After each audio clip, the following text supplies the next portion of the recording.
Remember the 5th of November.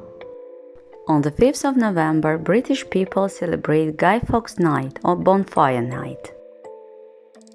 This is one of the biggest holidays in the UK. This night marks the failure of the Gunpowder Plot, an attempt to blow up the Parliament building in London. On November the 5th in 1605, a man called Guy Fawkes and his friends tried to blow up the Houses of Parliament with gunpowder and kill the King James I.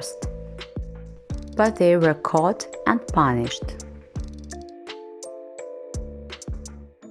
On this day, people set fire to the effigies of Guy Fawkes, light fireworks and erect bonfire.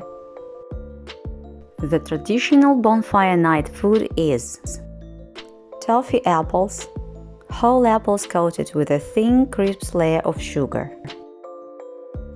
the jack potato, which is cooked on the bonfire. But how did the Guy Fawkes mask originate? Of course, Guy Fawkes didn't wear such a mask. The history of the Guy Fawkes mask dates back to the late 1700s, when children reportedly began wearing paper masks with his image on them to beg for money. Later, his image became the prototype of the main character in Alan Moore's comic book V for Vendetta, and later the film of the same name, which was released in 2006.